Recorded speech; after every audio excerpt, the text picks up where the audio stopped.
সরকারি চাকরি অধ্যাদেশ নিয়ে দেশের সরকারি কর্মচারীদের মধ্যে ব্যাপক উদ্বেগ ও প্রতিবাদের সৃষ্টি হয়েছে। নতুন অধ্যাদেশে 4টি আচরণকে অপরাধ হিসেবে উল্লেখ করে 3 ধরনের শাস্তির বিধান রাখা হয়েছে: বেতন ও পদমর্যাদা কমানো, চাকরি থেকে অপসারণ ও বরখাস্ত।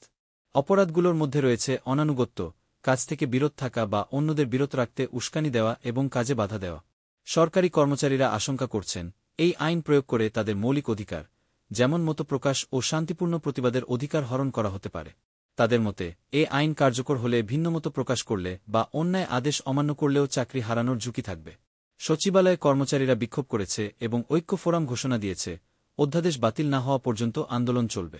সরকার এখনও আনুষ্ঠানিক কোনো বিবৃতি না দিলেও স্বরাষ্ট্র উপদেষ্টা মন্তব্য করেছেন, আইনটি 2018 সালের সংশোধনী বাদ দিয়ে আগের রূপে ফিরিয়ে আনা হয়েছে এবং আলোচনার মাধ্যমে সমাধানের সুযোগ রয়েছে। যদিও দুর্নীতি দমন কমিশন বিদ্যমান, শৃঙ্খলাভঙ্গ ও কর্মবিরতির মতো কর্মকাণ্ড বন্ধে কার্যকর পদক্ষেপ এতদিন নেওয়া হয়নি। টিআইবি নির্বাহী পরিচালক ড. ইফতেখারুজ্জামান এবং একাধিক সাবেক সচিব ও প্রশাসন বিশেষজ্ঞরা মনে করেন, এ অধ্যাদেশ অপ্রয়োজনীয়, কারণ বিদ্যমান আইনেই এসব অপরাধের বিরুদ্ধে ব্যবস্থা নেওয়ার সুযোগ রয়েছে।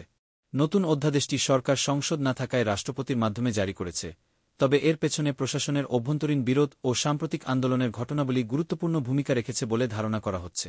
বিভিন্ন ক্যাডারের কর্মকর্তা-কর্মচারীদের মধ্যে পদোন্নতি, বৈষম্য এবং ফেসবুক পোস্টের কারণে বরখাস্তের মতো ঘটনাকে কেন্দ্র করে গত কয়েক মাসে একাধিকবার অচলাবস্থা তৈরি হয়েছে। আন্দোলন, কর্মবিরতি ও সচিবালয়ের ভেতরে বিশৃঙ্খলার প্রেক্ষিতে সরকার এ অধ্যাদেশ এনেছে বলে বিশ্লেষকরা মনে করছেন।